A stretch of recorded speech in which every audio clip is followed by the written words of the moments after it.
What are you doing this weekend? This is one of the most common questions in American English. People ask it every Friday, at work, in coffee shops, on the street. Any plans this weekend? What are you up to? Doing anything fun?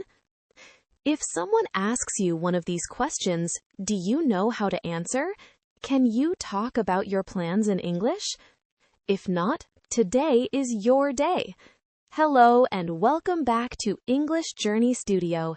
This is day 10 of your 30-day English journey. 9 days down, 21 to go. You are finishing Phase 1, the A1 level. 10 days of slow, clear English. 10 days of listening and learning. And you are still here. Today, Sarah's week is finally over, and she has 2 whole days ahead of her. One more step from A1 to B1. Are you ready? Let's begin. It is 4:59 on Friday afternoon. Sarah is sitting at her desk, staring at the clock on her laptop. 1 more minute. The clock hits 5. She closes her laptop and lets out a long, slow breath. Finally, she says to herself, the weekend. It has been a long week. The client presentation is in less than a week, and Sarah has spent every day designing, adjusting, and redesigning. She is tired, but it is a good kind of tired, the kind that comes after doing something real. She stretches her arms above her head and looks out the window. The sky outside is a deep, dark blue. Brooklyn at 5 o'clock on a Friday evening has a special feeling. People are walking a little faster, but also a little lighter. Everyone looks happy to be going somewhere. Her phone buzzes on the desk. A message from Maya. Hey, what are you doing this weekend? Sarah smiles and types back, nothing yet. What did you have in mind? Maya replies right away. Farmer's market Saturday morning and cook dinner together after? Sarah reads the message and feels a warm, happy feeling in her chest. Yes, that is exactly what she needs. A farmer's market is an outdoor market where local farmers and food producers sell their products directly to the public. Fresh vegetables, fruits, bread, cheese, eggs, flowers, all from small local farms and makers. In Brooklyn, there is a farmer's market in almost every neighborhood on the weekend. Yes, I'll meet you there at 10, Sarah types back. She closes her phone, opens her notebook, and writes a fresh new page. At the top, she writes, Weekend plans. Saturday morning arrives cool and quiet. Sarah wakes up without an alarm. She lies still for a moment, looking at the ceiling. No alarm, no meetings, no emails that need an answer right away. She gets up slowly, makes coffee, and stands at the window with her mug. The street below is peaceful, that soft, slow Saturday morning feeling that she loves. By 9:30, she is ready. She puts on her long gray coat, her warmest scarf, and her brown boots. It is November, cold, crisp, and beautiful.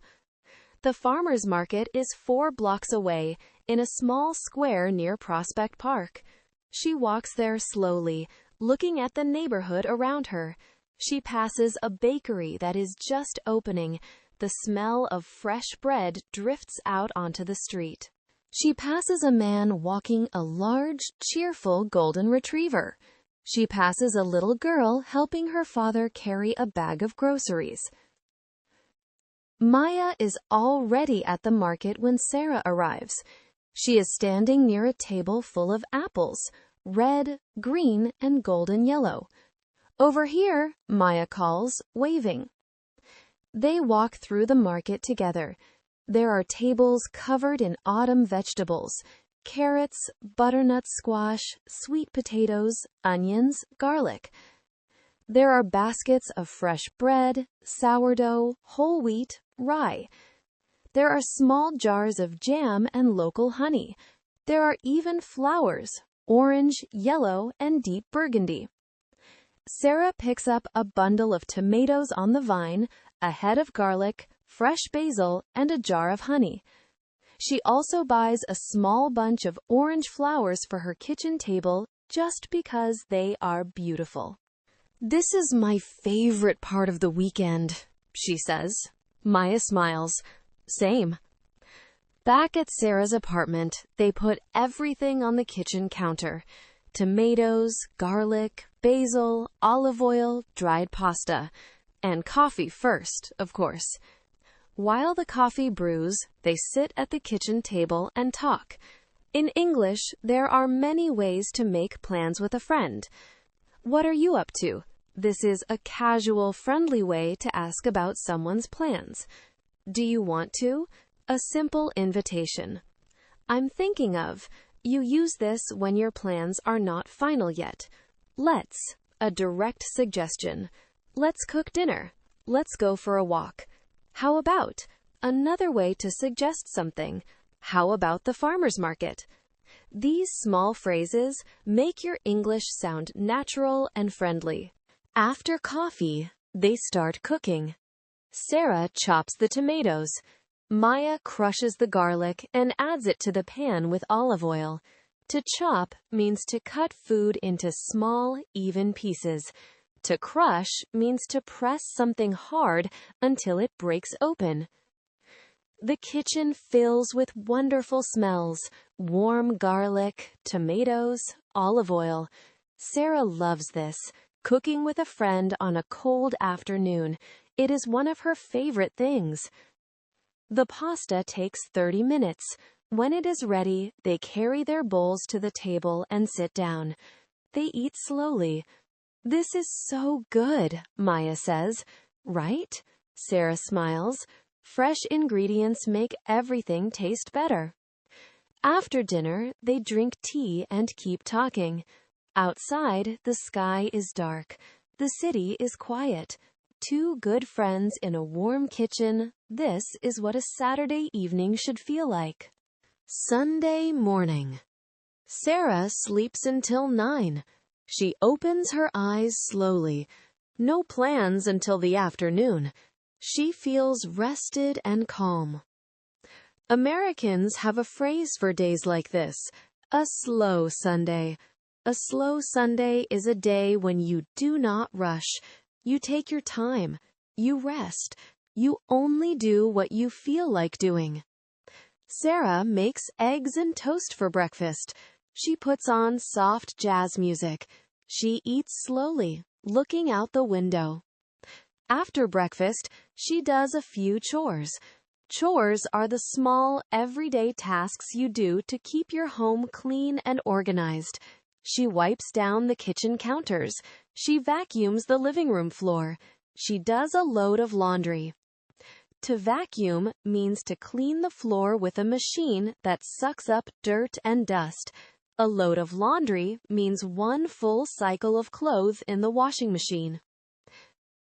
By noon, the apartment is clean and smells fresh. Sarah feels satisfied. There is something deeply good about a clean apartment on a quiet Sunday. She makes a cup of tea, sits on the couch, and opens her book. She has been meaning to read this book for months. Now she has the time. She reads for 2 hours. Time passes slowly and pleasantly. Around 3 in the afternoon, her phone rings. The name on the screen: Mom. "Hi, Mom," Sarah says. Her voice is warm and bright, the voice she uses only for the people she loves most. Sarah and her mother talk for about 40 minutes. Her mother calls from Chicago every Sunday. It is a ritual, something they have done for years. A ritual is a regular habit or routine that has special meaning to you. Sunday evening phone calls with family. Saturday morning coffee. A walk in the same park every week. These rituals give shape and comfort to your life. Her mother has family news. Sarah's brother David got a promotion at work. A promotion means your company gives you a better, higher position, usually with more responsibility and more pay. That's wonderful, Sarah says. Tell him I'll call him this week. After the call, Sarah goes back to her book for a while. Then she closes it and sits quietly for a moment. The weekend is almost over. She thinks about the 2 days, the cold walk to the farmer's market, the smell of garlic in the kitchen, the pasta dinner with Maya, the slow, quiet Sunday, the clean apartment, the phone call with her mother. It was a good weekend. Not dramatic, not exciting in a big way, just full and warm and good.